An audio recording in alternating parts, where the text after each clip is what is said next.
Muy buenas noches ya a todos y a todas las que nos acompañan el día de hoy. Hoy nos da mucho gusto tenerlos de vuelta, como siempre, los miércoles a las 7 de la noche en nuestra serie de webinars. Y bueno, pues hoy es nuestro primer webinar de esta serie eh, y del 2026. Y es un placer pues regresar con todos ustedes después de un largo periodo de vacaciones. Aparte, hoy es un día muy importante para todos nosotros porque celebramos en el 11 de febrero el Día Internacional de la Niña y la Mujer en la Ciencia. Y justamente me gustaría empezar este webinar contándoles y presentándoles al equipo que durante el 2025 pues va a estar a cargo de la rama estudiantil y triple E del Centro de Investigación en Computación del Instituto Politécnico Nacional. Es muy curioso porque el día de hoy eh, inauguramos esta serie justamente en este día pues tan importante y cabe resaltar que por primera vez nuestra rama estudiantil está siendo liderada únicamente por mujeres. Entonces el día de hoy me voy a tomar un par de minutitos antes de empezar con este webinar para contarles de quiénes somos nosotras, ¿no? De inicio tenemos a Irari, quien es nuestra vicepresidenta. Ella es ingeniera mecatrónica, también es maestra en ciencias en ingeniería eléctrica y actualmente es estudiante de doctorado en ciencias de la computación. Cuando yo era pequeña, su experimento favorito eran los fluidos no newtonianos, lo cual es bastante interesante porque si todos sabemos, estos fluidos se ponen como muy duros cuando aplicamos pues una cantidad muy grande de fuerza y pues se vuelven muy suavecitos, ¿no? O se vuelven líquidos, fluidos, cuando no aplicamos mucha fuerza. Eh, por aquí en el chat también ya les puse una serie de preguntas que nos gustaría ir conociendo o que nos contestaran una o dos acaso en lo que vamos con esta presentación, eh, sobre qué eran lo que les interesaba a sus versiones pequeñas, ¿no? En la ciencia, para quienes quieran ir posteando por ahí en el chat. Nuestra secretaria este año, pues es Paola de Elena. Ella es ingeniera en biónica, también es maestra en ciencias de la computación y también es estudiante de doctorado en ciencias de la computación. De niña le daba mucha curiosidad cómo funcionaban los seres vivos y la naturaleza. Y también pues que había personas que veían el mundo muy diferente a como nosotros o la mayoría lo vemos. Como tesorera este año tenemos a Nayetsi Baeza, quien es ingeniera en sistemas computacionales y una maestría en ciencias en ingeniería de cómputo y también es estudiante de doctorado en nuestro centro de investigación. Ella nos da un consejo para todos los niños y niñas que nos ven el día de hoy, eh, y es que, pues recordemos que la ciencia pues empieza con la curiosidad, ¿no? Y después va creciendo pues con la creatividad de cada uno de nosotros. Eh, Nuestra webmaster durante este 2026 es Reina Juárez, quien es ingeniera en sistemas computacionales y también es estudiante de la maestría en ciencias de la computación.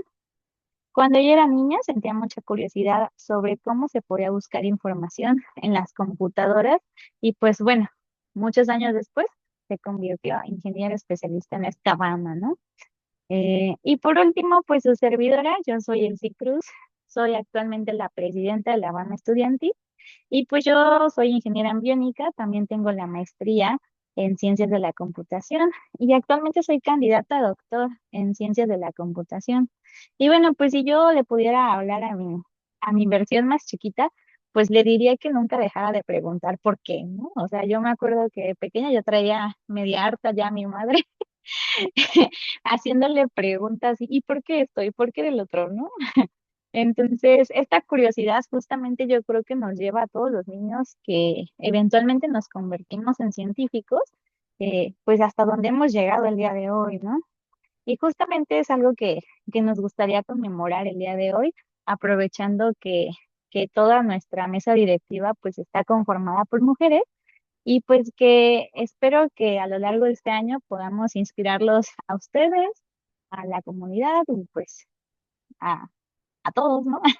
eh, a unirse a la ciencia, a la tecnología y especialmente la computación, ¿no? El objetivo de estos webinars que organizamos semestre con semestre, pues es justamente ese, el acercarlos a las diferentes aplicaciones eh, que se intersectan con la computación, pero también con otras áreas, ¿no? Hemos tenido webinars de sismología, de robótica, de geoespacial, de ciberseguridad, y pues todos estos tienen algo en común, y es que muchas de las veces pensamos en computación como algo muy aislado y en realidad está en todas partes. Y justamente es lo que buscamos a través de esta serie de webinars, que podamos expandir nuestra visión sobre en qué más podemos usar computación, ¿no? Y bueno, pues el día de hoy también tenemos una ponente muy especial, y es porque iniciamos esta serie de webinars con nuestra ponente, la ingeniera Jennifer Villalpando, quien el día de hoy pues nos va a contar un poquito sobre lo que ella hace. En realidad, Jennifer es ingeniera biomédica y también es estudiante de doctorado en ciencias de la ingeniería por el Tecnológico de Monterrey. También así es profesora cátedra de preparatoria en la misma institución, y justamente sus áreas de interés son el análisis de señales biomédicas y los sistemas de monitoreo fisiológicos. Y bueno, pues antes de comenzar, Jennifer, nos gustaría mucho escuchar pues tu respuesta a alguna de estas preguntas justamente, ¿no? Aprovechando que iniciamos contigo en el marco del Día Internacional de la Niña y la Mujer en la Ciencia. Perfecto. Primero que nada, muchas gracias por la invitación. Un placer poder estar aquí con todas ustedes. Y bueno, creo que algo que le diría a una niña que quiere ser científica es que no se rinda, que aunque se vea difícil, aunque le digan mil estereotipos o lo que sea, sí se puede, sigan aprendiendo, sigan haciendo preguntas de todo, como lo mencionabas, o sea, siempre pregúntense el porqué de las cosas, qué es lo que quieren lograr y mantengan los ojos en ese sueño, en esa meta, porque creo que hay muchas de nosotras que estamos logrando muchas cosas y a veces no nos las creemos. Entonces, créansela. Como ya vieron, toda la mesa tiene mujeres increíbles con muchos logros y pues ustedes también pueden ser una de ellas. Entonces, sigan soñando, sigan creciendo y no se rindan. Yo creo que lo mencionábamos hoy en la mañana, y es que ninguno de nosotros llegó aquí siendo científico, ¿no? O sea, ninguna niña nació, ningún niño nació siendo científico, sino que poco a poco esa curiosidad nos fue trayendo hasta este punto, ¿no? Entonces, yo creo que no apagar esa curiosidad es la clave, ¿no? Para llegar hasta la ciencia, ¿no? Sí, creo que es parte de eso y pues sí, o sea, justo como dices, poco a poquito y todas juntas se pueden lograr. Súper bien. Chicos, por ahí en el chat, no importa si son niñas o niños, o sea, hombres, mujeres, pues pueden irnos compartiendo pues alguna de sus respuestas, ¿no? Quisiéramos saber qué es de ustedes en este sentido, qué soñaban ser cuando eran pequeños, qué les daba curiosidad, eh, qué desafíos llegaron para estar hoy en el día, en el lugar en donde están. Entonces, sería eh, por ahí lo pueden ir poniendo en el chat. Y bueno, antes de comenzar con nuestro webinar del día de hoy, eh, solamente recordarles que estamos en este webinar con Jennifer. Y bueno, pues este webinar va más o menos de 45 minutos a 50 minutos de presentación, y posteriormente tenemos un espacio para preguntas y respuestas. Eh, Pueden ir dejando sus preguntas en el chat a lo largo del webinar, si así lo desean, o esperarse hasta el final de la sesión para pues hacer directamente sus preguntas. Por otro lado, también me gustaría recordarles que la emisión de constancias de asistencia se le dará únicamente a las personas que se queden en la reunión al menos el 80% de la duración. Y al final de este webinar vamos a estar poniendo aquí un poll para que pongan su nombre completo, correo, tal cual quieran que se les den, bueno, su nombre completo como quieran que aparezca en su constancia, y, eh, y el correo a donde se envía. Y bueno, pues sin más por el momento, te dejo el escenario, Jennifer, para que ya comencemos y pues nos cuentes un poquito de de esta investigación que tú haces. Muchas gracias. Pues les voy a compartir una pequeña presentación para acompañar esto.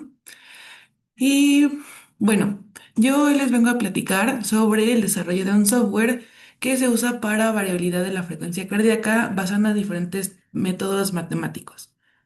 Primero, pues necesitamos saber qué es la variabilidad de la frecuencia cardíaca. Y pues en resumen, es un indicador no invasivo que nos permite ver diferentes factores fisiológicos y psicológicos del cuerpo humano. Nos puede mostrar eh, cómo se comporta el sistema nervioso autónomo y refleja cambios en intervalos de tiempo entre latidos del corazón. Entonces, lo que estamos viendo es actividad del sistema nervioso automático. Este tiene un rol clave en en la homeostasis del cuerpo porque pues controla todas las funciones que tenemos. Y estas alteraciones pueden mostrar cambios o condiciones que dañan al sistema cardiovascular. Entonces, todo este proyecto va enfocado a las enfermedades cardiovasculares, porque pues son la primera causa de mortalidad en México y en el mundo. Y pues estas enfermedades cardiovasculares dan como consecuencia disfunción autonómica de otras funciones del cuerpo. Entonces, esto se volvió más relevante después de la pandemia porque el COVID-19 dejó secuelas no solo a nivel pulmonar, sino también cardiovascular. Entonces, ¿de qué va esto? Sí, es cierto que existen herramientas que evalúan la variabilidad de la frecuencia cardíaca en diferentes entornos de investigación y clínicos, pero pues hay muchos obstáculos o muchos problemas para acceder a ellos o para su uso. Los que existen actualmente tienen costos muy altos, tienen los códigos cerrados, esto quiere decir que no podemos ver o conocer lo que hay detrás de cada algoritmo. Las plataformas que existen de código abierto no tienen validaciones pertinentes e incluso hay grandes variaciones entre los métodos que se usan para analizar en una plataforma o en la otra. Entonces, lo que buscamos aquí es, en colaboración con el Instituto Nacional de Cardiología, poder desarrollar una herramienta que cubra todo esto. Es decir, que no tenga costo, que se pueda ver el código detrás, que podamos decidir qué herramientas queremos usar y que sean validadas por métodos que son esenciales en en este entorno.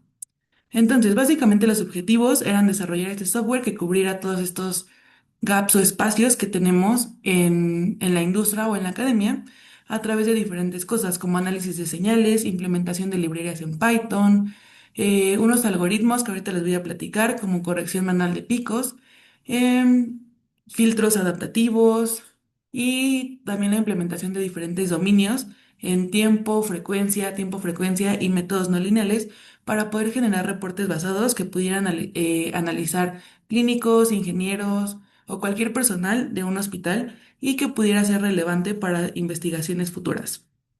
Entonces, básicamente el alcance del proyecto es tener los registros de electrocardiograma.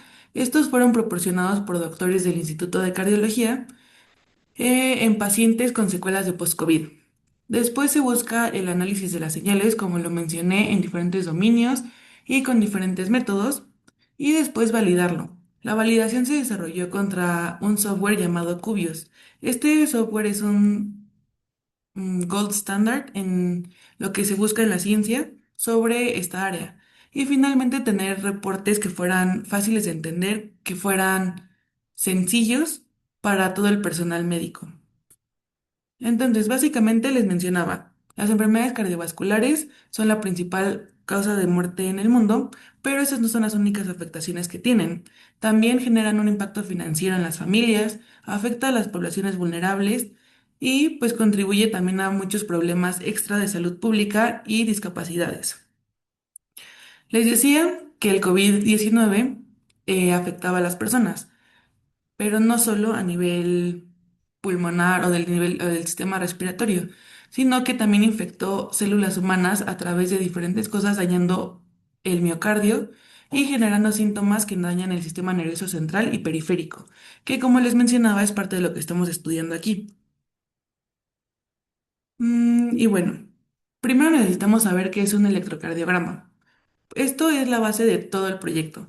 Los electrocardiogramas son lo que nos ayuda a analizar todo lo que les mencioné anteriormente, diferentes dominios, características, todo lo que tiene la variabilidad surge de un electrocardiograma. Básicamente es un examen que nos ayuda a ver o a registrar las señales eléctricas del corazón y su ritmo. Entonces nos ayuda a ver qué estimulación hay en ventrículos y aurículas y nos ayuda a ver si hay algunas anomalías en el cambio en los latidos cardíacos, en el suministro sanguíneo o en cualquier otro tipo de cosas. Este está conformado de diferentes ondas. Tenemos la onda P, la onda Q, R, S, T y la U. La U normalmente no es visible así a simple vista en un electro, pero básicamente este es el trazo estándar de un electrocardiograma. Entonces, lo que nosotros vamos a evaluar con esta herramienta es el pico R. Entonces, el complejo QRS nos indica la despolarización en una contracción ventricular. Entonces, básicamente estamos llenando el corazón y vaciándolo. Entonces, los picos R son esenciales porque nos muestra el punto de llenado máximo de el corazón. Entonces, lo que buscamos es ver esta distancia entre pico R de un latido y el pico R del siguiente latido, porque normalmente deben de seguir un ritmo particular, pero al haber afectaciones tenemos alteraciones en este ritmo. Entonces, tenemos el electrocardiograma como lo mostrábamos con los picos R. Después se detecta cada uno de estos picos en un cierto tiempo. Los registros son de aproximadamente 20 a 40 minutos, dependiendo de lo que se quiera visualizar.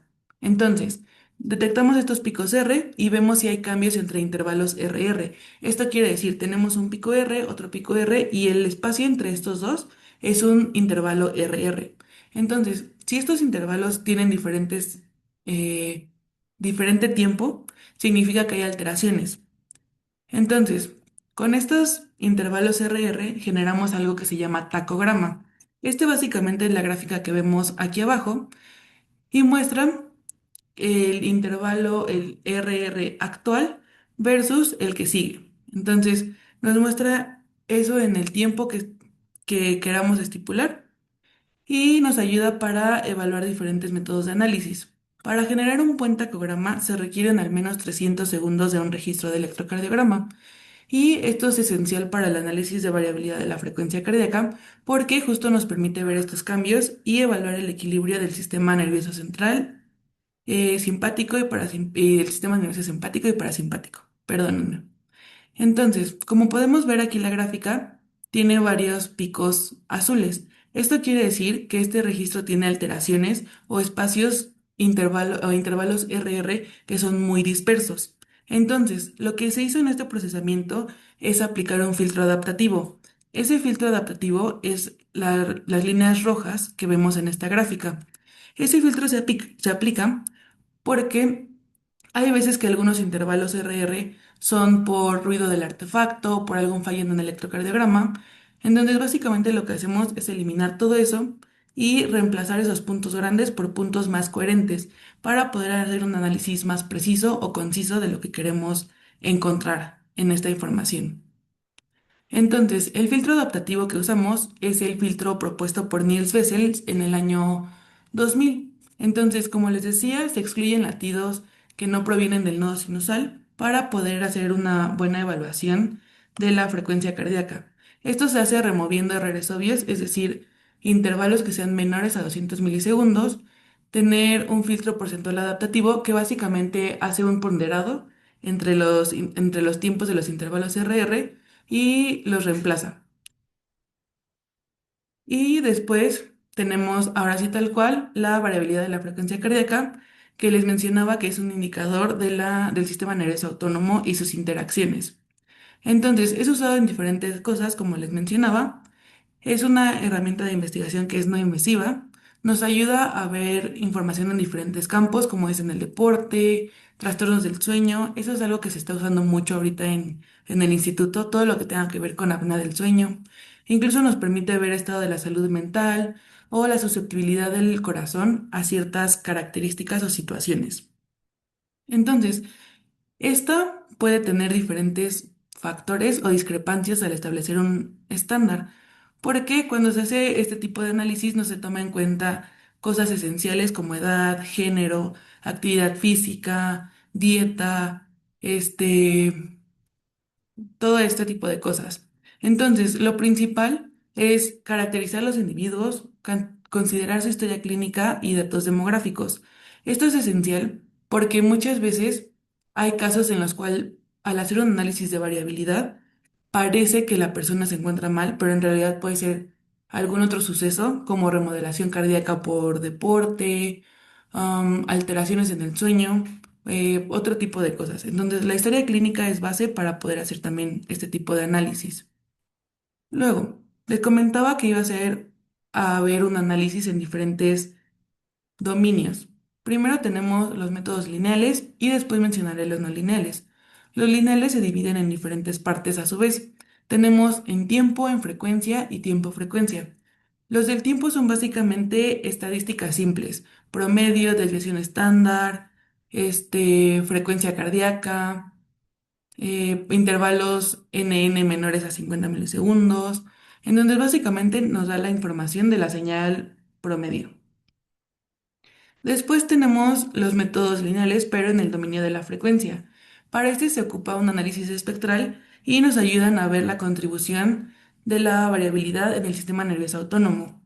Este se divide en diferentes bandas, como lo podemos ver aquí. Las bandas están divididas por colores en esta gráfica. Básicamente tenemos la de bajas frecuencias, muy bajas frecuencias y altas frecuencias. Cada una nos enseña diferentes cosas sobre el sistema nervioso.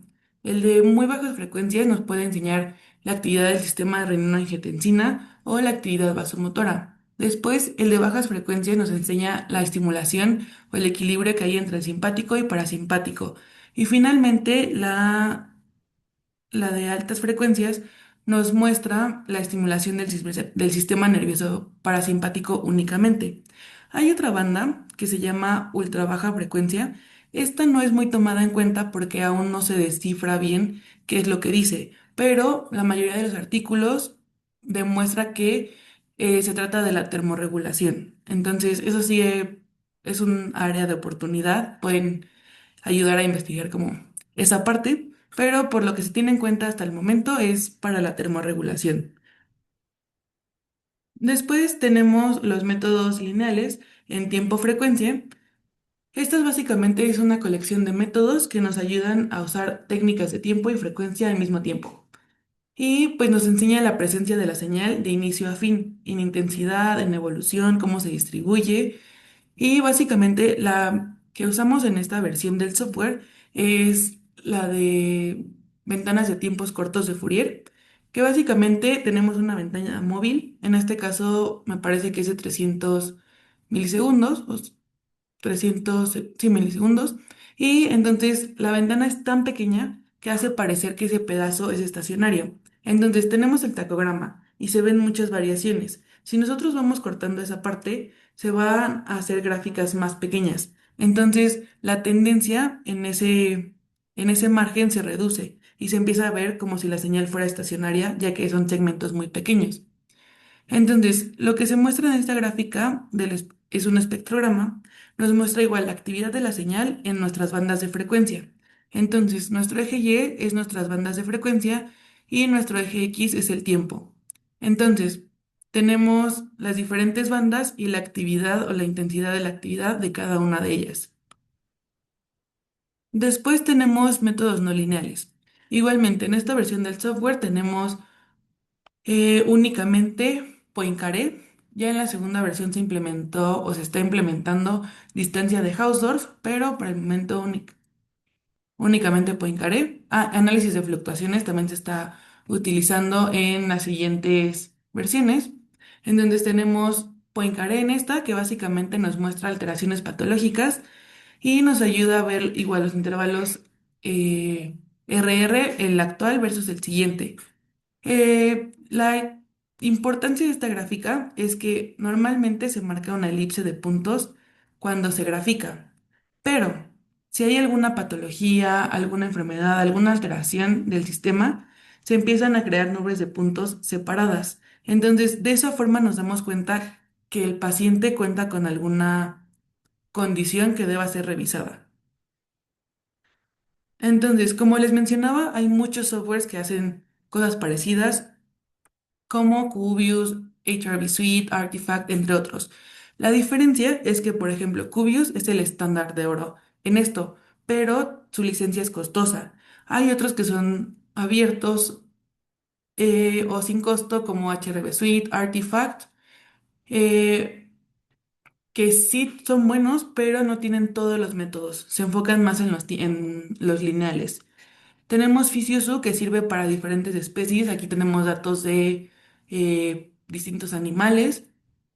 O Mindware Analysis que funciona con distintos wearables, entre otros. Entonces, les decía que la propuesta de soluciones generan una herramienta que nos ayude a analizar y procesar las señales. Todo esto se hizo en conjunto con el Departamento de Instrumentación del Instituto de Cardiología. Todos ellos son los encargados de registrar a los pacientes, de tenerlos, conseguir todos los protocolos necesarios y de registrar los electrocardiogramas. Después les proponíamos generar un reporte con los análisis de una forma simple y poder encontrar el comportamiento de la variabilidad en pacientes con COVID largo. Esto es esencial. Les mencionaba que las secuelas de COVID fueron muchísimas, incluso tantos años después. Entonces nos interesa mucho ver la variabilidad de este tipo de pacientes. Entonces, esta es la dinámica del software. Básicamente funciona seleccionando un archivo, ya sea CSV o TXT. Después se selecciona o se pregunta si es un electrocardiograma o un tacograma, ya que podemos tener cualquiera de los dos archivos. En caso de ser electrocardiograma, se sigue y pide la frecuencia de muestreo. Después se aplica un filtro pasabajas y se hace la selección del segmento a analizar. A partir de aquí ya no importa el tipo de archivo, si es tacograma o electrocardiograma, igualmente se puede seleccionar el segmento a analizar. Se visualiza el segmento que quieres ver, que seleccionaste. Y bueno, cuando se inserta un archivo de electrocardiograma, se hace la detección de la onda R y se hace una corrección automática. ¿Esto qué quiere decir? Los electrocardiogramas con los que se está trabajando tienen muchas alteraciones o incluso pérdida de ondas R. Entonces, se hace la detección automática, pero se pueden llegar a perder ciertos puntos, lo cual afectaría los resultados. Por lo que se implementó una opción de hacer una detección automática del pico R para poder seleccionar los puntos que no fueron detectados en la primera instancia. Después se genera un tacograma, como les mencionaba, y se aplica el filtro adaptativo de Bessel. Después se visualiza el tacograma ya con el filtro y se necesita realizar una interpolación para métricas de frecuencia y tiempo-frecuencia. Para las métricas de tiempo y no lineales puede continuar así sin interpolación. Después se genera el reporte y es posible guardarlo en PDF. Entonces, aquí está un video de la primera interfaz que se realizó de este software. Se selecciona el tipo de archivo que queremos, se ingresa la frecuencia de muestreo, se procesa el electrocardiograma y ahorita van a poder notar cómo se ve el segmento. La detección de picos R son los puntos rojos y ahí está la corrección manual de estos picos. Ya sea que haya picos extra que no sean onda R o picos menos que no pudieran ser detectados. Se arrojan todas las gráficas, todas las muestras y se guarda el reporte en formato PDF.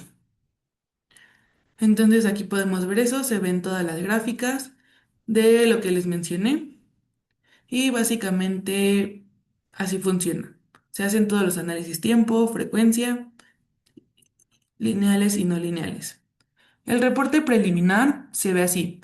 Tenemos el título del análisis, el nombre del archivo que se analizó. En este caso se analizó un SG muestra, no es de algún paciente. Se muestra el segmento seleccionado, las gráficas, es decir, el registro de SG completo, el segmento a analizar, luego los picos R detectados en el segmento seleccionado, el tacograma. Luego la segunda página muestra los resultados en tiempo, los resultados en frecuencia y finalmente la tercera página nos muestra tiempo, frecuencia y Poincaré.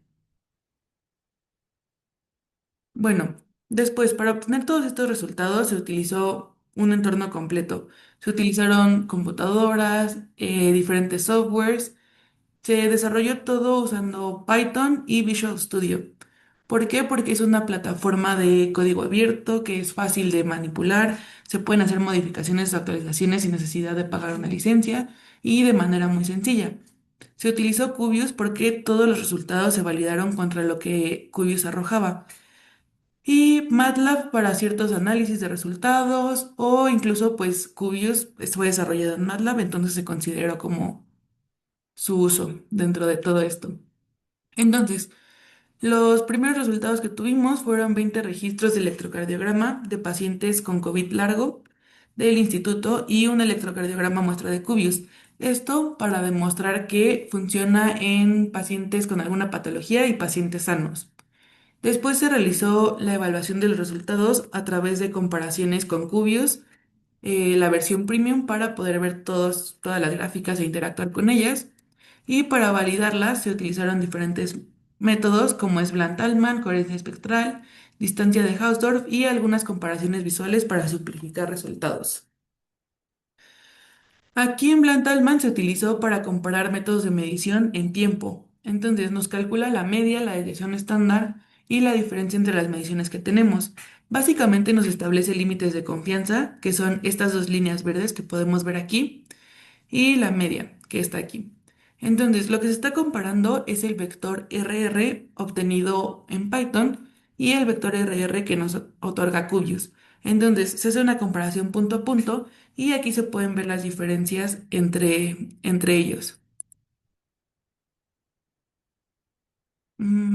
Aquí está. Entonces, aquí podemos ver las diferencias que hubo entre Cubius y Python. Podemos ver que fueron mínimas, son pequeñas, los límites de confianza son intervalos pequeños y pues sí, las diferencias son por decimales, pero esto se debe a que trabajan con diferente cantidad de decimales en Python y en MATLAB, por lo que se pudieron crear estas alteraciones. Pero básicamente se puede decir que son reemplazables los resultados de Cubius versus los del software desarrollado. Esto es para todos los registros. Luego, la coherencia espectral nos muestra qué tanta sincronización hay entre dos señales. De igual manera, se tiene el vector de frecuencias obtenido por este software y el vector de frecuencias obtenido en Cubius. Básicamente lo que nos dice esta gráfica es cero significa que no hay correlación entre ellos y uno es una relación perfecta. Si nos fijamos detalladamente, la mayoría de los pacientes queda en uno o muy cercano. Sin embargo, tenemos algunas variaciones aquí. Esto es por pacientes que tenían condiciones o patologías muy graves y no permitían o perdían algunos de los picos R de sus electros. Entonces, al no tener picos R, no se puede realizar variabilidad de la frecuencia cardíaca, por lo que hubo ciertas alteraciones en los resultados de algunos pacientes. Después, para Poincaré se realizó la distancia de Hausdorff. Básicamente nos muestra la similitud entre dos métodos no lineales. Este nos ayuda a ver en Poincaré la distancia punto a punto de la gráfica igual de los vectores obtenidos en Python y en Cubius. Entonces nos muestra que la distancia más o menos es de 0.014 segundos para este paciente, lo cual es muy pequeño, es una distancia o variaciones mínimas. Esto lo podemos ver en el resto de los pacientes. Tenemos que los resultados son muy parecidos e igual en los mismos pacientes que hay alteraciones a nivel frecuencia, las hay en Hausdorff y en tiempo, porque es el mismo paciente que no podíamos detectar correctamente todos los picos R. Lo mismo para el resto de los pacientes, las diferencias son mínimas e incluso se deben a la cantidad de decimales, como lo mencionaba anteriormente. Finalmente, para las métricas tiempo-frecuencia en esta versión preliminar, se asumió que si tiempo y frecuencia se encuentran sobre límites aceptables, entonces tiempo-frecuencia que utiliza ambas métricas debería ser correcto. Entonces se utilizaron los mismos tamaños de malla para ambas cosas y aquí se puede ver el resultado de nuestro primer paciente para Cubius versus para Python. Entonces podemos ver que las gráficas son igualmente muy similares, las escalas también, solo que puede haber diferentes o mínimas variaciones por las escalas de colores que se utilizaron o el procesamiento de colores en ambos softwares. Y bueno, la idea de todo esto es tener una base sólida para la aplicación, poder encontrar esta coherencia entre los dos softwares, encontrar variaciones mínimas y que puedan reemplazarse o sustituirse el uso de Cubius por el uso de nuestro software, sobre todo en instituciones públicas o en las cuales la prioridad no es tener este tipo de softwares. Como lo mencionaba, el Instituto de Cardiología y todo esto requieren este tipo de softwares, pero requieren también disminuir costos en investigación o en algunas áreas. Entonces, la idea de este software es poder sustituir a Cubius, que el instituto siga teniendo acceso a estas herramientas y continuar con investigaciones sin tener gastos extra o que cubrir costos elevados. Bueno, es fundamental seguir refinando estos métodos de reconocimiento de picos. Como les mencionaba, algunas patologías presentes en los pacientes no nos permiten ver todo esto, entonces implementar o mejorar el algoritmo de detección de estas ondas es esencial. Y podemos fortalecer la validación tiempo-frecuencia mediante pruebas cuantitativas del mallado, más que únicamente pruebas visuales. Y bueno, la conclusión de su trabajo es que pues sí se está implementando en el instituto, lo cual significa que hay alguna importancia de esto en campos médicos o de la ingeniería. Se implementaron herramientas especializadas para poder hacer un software fácil de usar, que sea intuitivo para el usuario y que no sea muy complicado instalarlo, desarrollarlo, modificarlo para lo que necesiten ver específicamente. Y bueno, hubo buenos resultados en todas las comparaciones, entonces se confirma que el software es confiable. Y pues la idea de todo esto es impulsar los estudios del sistema nervioso autónomo y su implicación en las enfermedades cardiovasculares. Y bueno, es importante mencionar que sí hubo consideraciones éticas en este proyecto, aun cuando parece que pueda no implicar tanto, implica privacidad de los datos, confidencialidad del paciente, seguridad digital y pues justo anonimizar los electrocardiogramas, no dar información clínica que no sea relevante y continuar con todas estas herramientas o métodos para garantizar que haya accesibilidad y privacidad en toda la información médica, porque como sabemos, hospitales implican protección de datos, de salud, de historias clínicas, entre otras cosas. Y también se busca almacenar los datos y mantenerlos seguros en entornos controlados. Todo esto sigue en procesamiento para ver cómo se va a hacer el guardado o almacenamiento de los datos para no comprometer a los pacientes. Y bueno, algunas de las limitaciones que les mencionaba es que sí o sí tiene que haber picos R para poder realizar variabilidad de la frecuencia cardíaca. Entonces, pacientes con fibrilación auricular eh, no pueden ser evaluados de esta forma.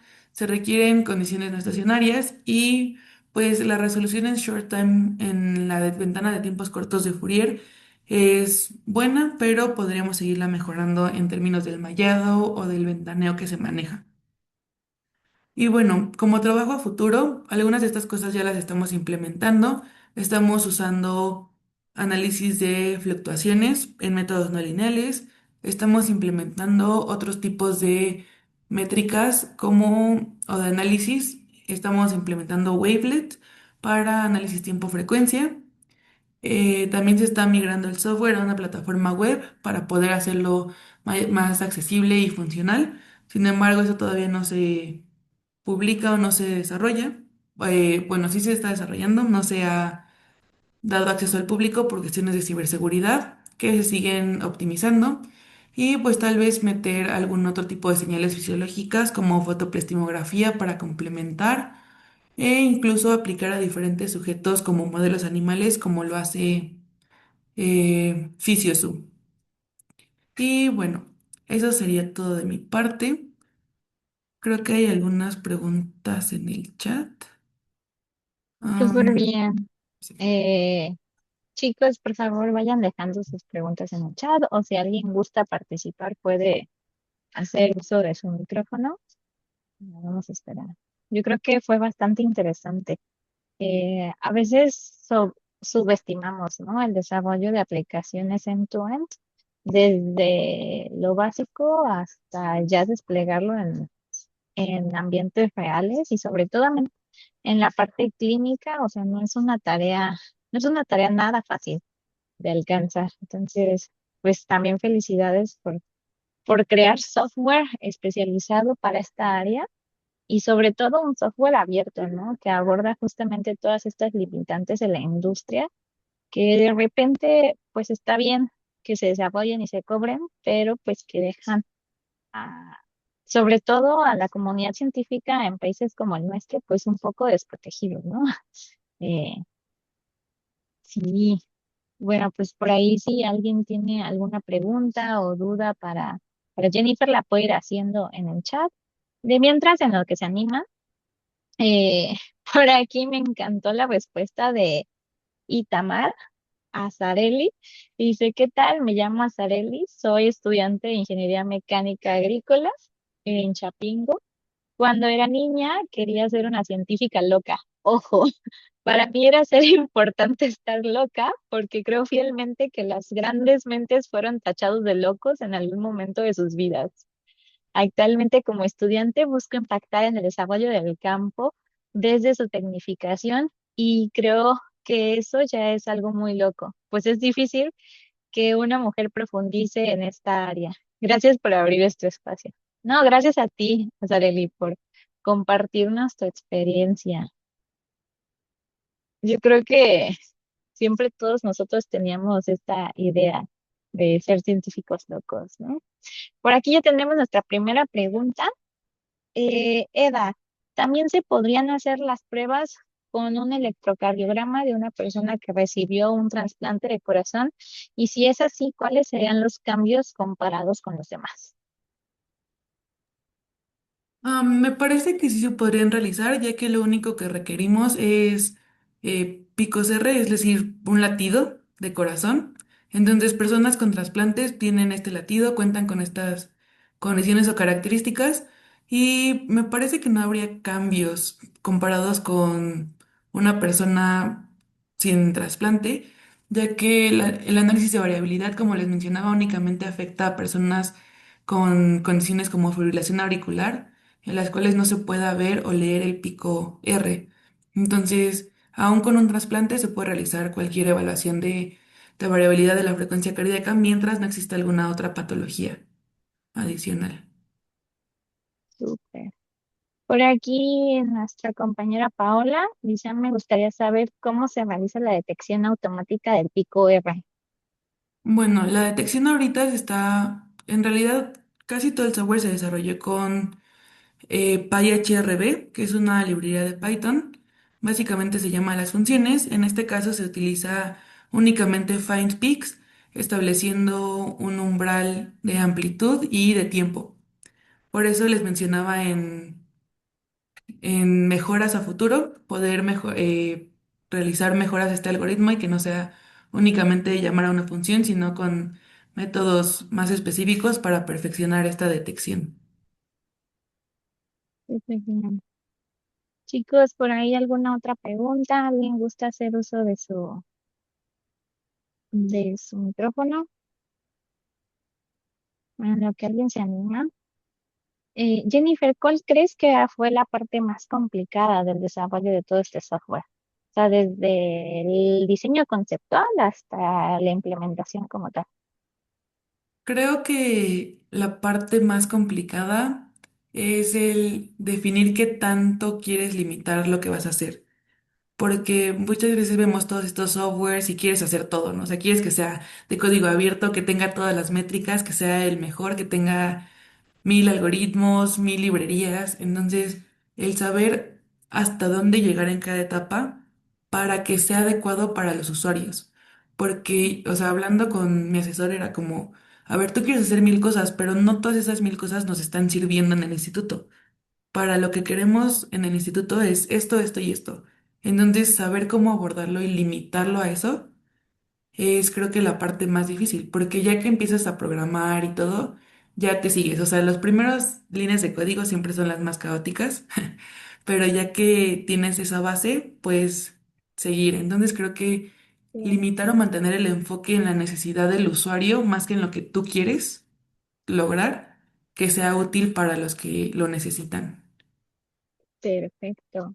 Yo creo que tienes mucha razón en eso, ¿no? Luego terminamos creando softwares muy completos, donde tienes un montón de opciones que ya cuando llegan al ambiente en donde se van a probar, eh, pues justamente, ¿no? Los usuarios se quedan impactados, no saben a dónde están las cosas, y yo creo que a veces meter más juega en contra, ¿no? Porque ya no lo hace tan fácil o tan intuitivo, ¿no? Como debería de ser. En cambio, cuando desarrollas una herramienta que va mucho más enfocada a un problema en específico y limitas bien esas funcionalidades, creo que eso lo hace pues muy fácil de usar, ¿no? Sobre todo para quienes no son expertos quizás en la parte computacional, ¿no? Y yo siento, bueno, para quienes trabajamos con el área médica, a veces los médicos, el personal de salud, el personal técnico, pues no sabe o se frustra mucho, ¿no? Cuando ven demasiadas opciones en un menú y ellos solo quieren como algo en específico, ¿no? Sí, justo. El chiste es irlos guiando como paso a paso, porque si no, si es, no, ya no quiero usarlo nunca más, no quiero verlo. Sí, sí, se les hace muy complejo de repente. Por acá también Sí, nos preguntan, ¿con qué otras variables o mediciones de salud podría estar correlacionada la frecuencia cardíaca? ¿Y cuál ha pues sido su hallazgo interesante? eso es una gran pregunta. Justo estábamos viendo para el siguiente proyecto, justo, o sea, qué variables están relacionadas en el sistema cardiovascular y nos ayudan a ver esto. Vimos que la fotoprestimografía no es literalmente variabilidad de la frecuencia cardíaca, porque es otra señal, pero está altamente relacionada, porque pues el latido cardíaco muestra, altera la presión arterial, todo, o sea, todo va correlacionado en el cuerpo. Entonces, la fotoprestimografía es una señal que nos ayuda mucho a ver esta variabilidad, ya que los tiempos entre muescas dicróticas de la señal deben ser iguales o muy similares a los que se encuentran entre los picos R. Entonces, de esta forma podemos ver también este tipo de variabilidad o incluso ya en otros casos también vi por ahí un artículo, me pareció muy interesante, honestamente no he terminado como de comprenderlo al 100, pero hay personas que están utilizando también señales de electromiografía para ver cosas relacionadas al sistema nervioso autónomo y sistema cardiovascular. Entonces, por ahí lo encontré, en verdad está muy interesante. Igual sigo viendo cuál es la relación directa de esto, pero, o sea, creo que sí hay muchas formas de abordar este tipo de temas. Y bueno, algo, o sea, lo que más me ha gustado de esto es el impacto, o lo que más hemos descubierto es el impacto que tuvo el COVID, porque uno pensaría que ya, o sea, ya acabó la pandemia, ya fin de todo esto, pero en verdad las afectaciones a nivel cardiovascular que dejó han sido gigantes. Entonces, poder analizar todo esto y ver cómo abordarlo de una perspectiva en la cual el paciente no se sienta abrumado, no sienta que ya le hicieron mil estudios y todo, y no encuentran cosas, me parece como lo más interesante que podríamos hacer. Entonces, es eso. Sí, es bastante interesante, la verdad. Yo misma lo he sentido, ¿no? Me dio como COVID como unas 6 veces por algún motivo. Y cada vez que me daba, yo sentía que ni podía caminar, ¿no? O que caminaba bien poquito y ya sentía la presión en el pecho. Y esa sensación me duró por mucho tiempo. Entonces, es muy interesante, pues, justamente encontrar estas relaciones, ¿no? De las consecuencias o de los estragos que dejó sobre el sistema cardiovascular. Por aquí Amelia nos pregunta, ¿podrían utilizar algoritmos como Pan-Tompkins para esa detección de picos R? Felicidades, está bien interesante el proyecto. ¿Cómo se puede acceder al software o todavía no está para público en general? Honestamente no estoy familiarizada con ese algoritmo, entonces no podría decirte si se puede utilizar para la detección de picos R. Sé que hay personas que han usado promediaciones para ver el umbral de amplitud y con esas promediaciones detectan los picos R. Pero no soy familiar con ese. Una disculpa. El software como tal, únicamente eh, estamos buscando la forma de publicarlo todavía, porque estamos implementando nuevas herramientas. Entonces, la primera versión se mostró en el Congreso de Biomédica el pasado septiembre, 11 de septiembre me parece. Y ahí se mostró una versión preliminar para los asistentes, pero la versión nueva aún no sale, ya que queremos lanzarla ya con una interfaz bien, o sea, bonita, estructurada y con su manual de uso y todo. Entonces nos faltan algunos detalles para el público en general, pero esperamos que ya pronto, o sea, en los próximos meses que ya pueda estar para el público en general. Súper bien. Me parece que ya no hay más preguntas en el chat. Eh, bueno, sí. Muchas felicidades de Amelia. Por ahí en el chat también les dejamos ya la información de nuestro próximo workshop para que se puedan ir registrando. Y déjenme tantito, les mando el formulario. Ya les debe aparecer en pantalla el formulario de constancia de asistencia para que soliciten su constancia. Recuerden que deben de tener al menos el 80% de la duración de este webinar para ser acreedores de, de su constancia. Y bueno, pues sin más, le vamos dando por aquí en lo que van contestando y se van registrando a los próximos eventos. Pues un muy fuerte aplauso a Jennifer. Muchas gracias por habernos acompañado el día de hoy. La verdad es que es un proyecto bastante interesante. Es muy complejo. Yo tengo un poco de experiencia eh, en desarrollar también software para área clínica y te puedo decir que llevarlo desde el diseño de concepto de lo que quieres hacer hasta ya publicarlo y que sea de uso, eh, pues es un proceso muy largo, muy complejo y pues la verdad te felicito, ¿no? Porque reconozco que no es algo fácil de realizar. Entonces, muchas felicidades, Jennifer. Y bueno, pues aprovechando que ya para cerrar el día de hoy eh, con nuestro webinar especial en el marco del Día Internacional de la Niña y la Mujer en la Ciencia, pues yo creo que tú eres un gran ejemplo, ¿no? Para tus estudiantes, eh, porque, bueno, para quienes no alcanzaron a llegar a la primera parte de este webinar, justamente comentábamos de que Jennifer, pues es profesora, ¿no? A nivel preparatoria y pues da clases bien interesantes de biología, ay, ya no me acuerdo cuál era la otra. Este, pero bueno, yo creo que tú también inspiras a muchos estudiantes a tomar este camino de la ciencia. Y pues bueno, mira, por ejemplo, aquí tenemos otra pregunta, Jennifer, antes de que nos vayamos. Y en lo que las personas contestan su solicitud, ¿cuánto tiempo has invertido en la realización de este proyecto, Jennifer? Un año, en total un año. Wow, Hubo pausas, pero sí, un año. En general. wow. Eres la primera persona que escucho que le toma una cantidad decente de tiempo.